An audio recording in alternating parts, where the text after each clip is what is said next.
Hey guys, welcome to this video. Today we are going to study about constructors. Okay guys, let's get started. A type of member function that is automatically executed when an object of class is created is known as constructor. So constructor is automatically executed. We don't have to call the constructor. It is automatically executed when the object of this class is created. The constructor has no return type and has same name that of class. So the constructor will not return any value. It has no return type and the name of our constructor will be the same name as of our class. So the class name and constructor name must be same. Constructor can work as a normal function but it cannot return any value. So constructor does not return any value. It has no return type. It is normally defined in classes to initialize data members. Okay guys, let's create a class. Let's say hello. So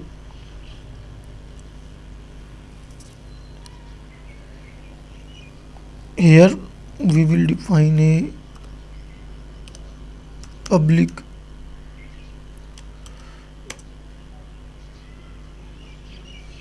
constructor. So the name of constructor must be the same. So the class name and the constructor name must be same. I have not written return type here. Why? Because constructor does not return any value. So in this way we can define our constructor. So let's here display message constructor called.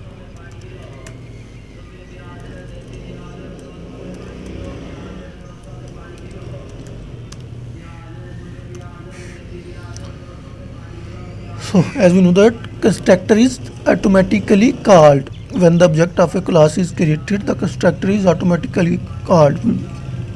We do not need to manually call the constructor. Okay, let's see. Let's create the object of our class.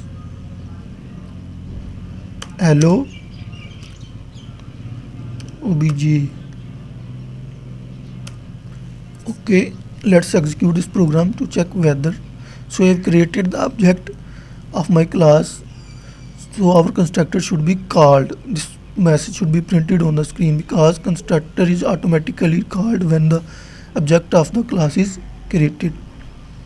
Okay, let's see what happens.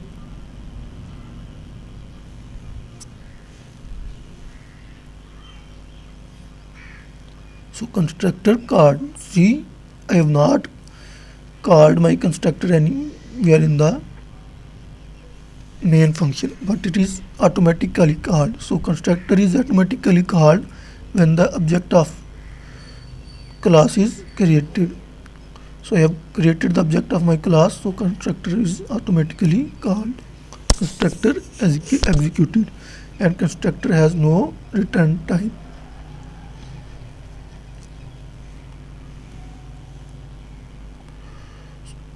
One thing more, constructors are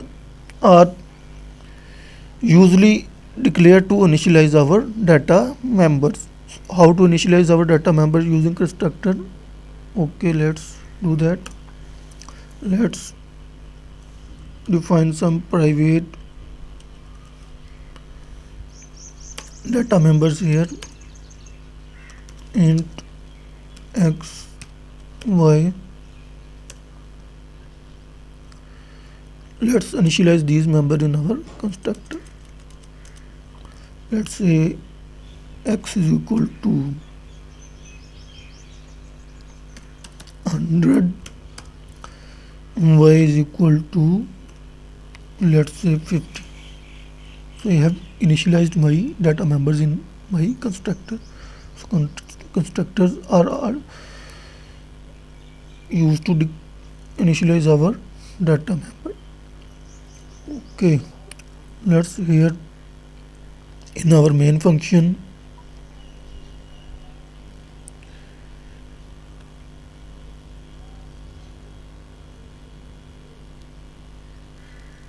so if we have to access these variables in our main function, we should declare this data member as public.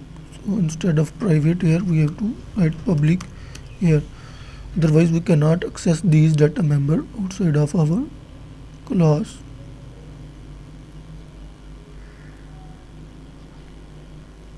So now we can access these data members outside of our class because they are public. So we can access the public data members of our class outside the class. So inside in our main function, let's see out x is display x.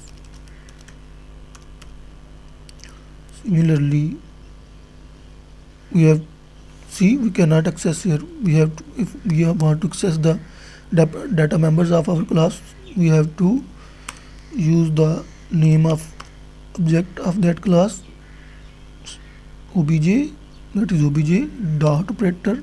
Now we can access the data members of our class. So because x is a public data member, that's why we are able to access it in the main function outside of our class. If it is private, then we cannot access it outside of the class. Similarly, cout y is, let's display the value of y object, then dot operator, then the name of our data member, that is y, end of line. Okay guys, let's execute this program. So x is 100 and y is 50. So in this way, so constructors are used to initialize our data members. They are automatically called. See here, we have not called our constructor anywhere. They are automatically called when the object of that class is created. And constructors are also used to initialize data members. So we have initialized our these two data members here, and we have displayed the values in the main function. So the name of constructor must be the same as the name of our class. So class name and constructor name must be same, and constructor does not return any value, so it have no return type. Okay guys, this is it for this video. Thanks for watching. Please don't forget to subscribe Programming Languages. Goodbye.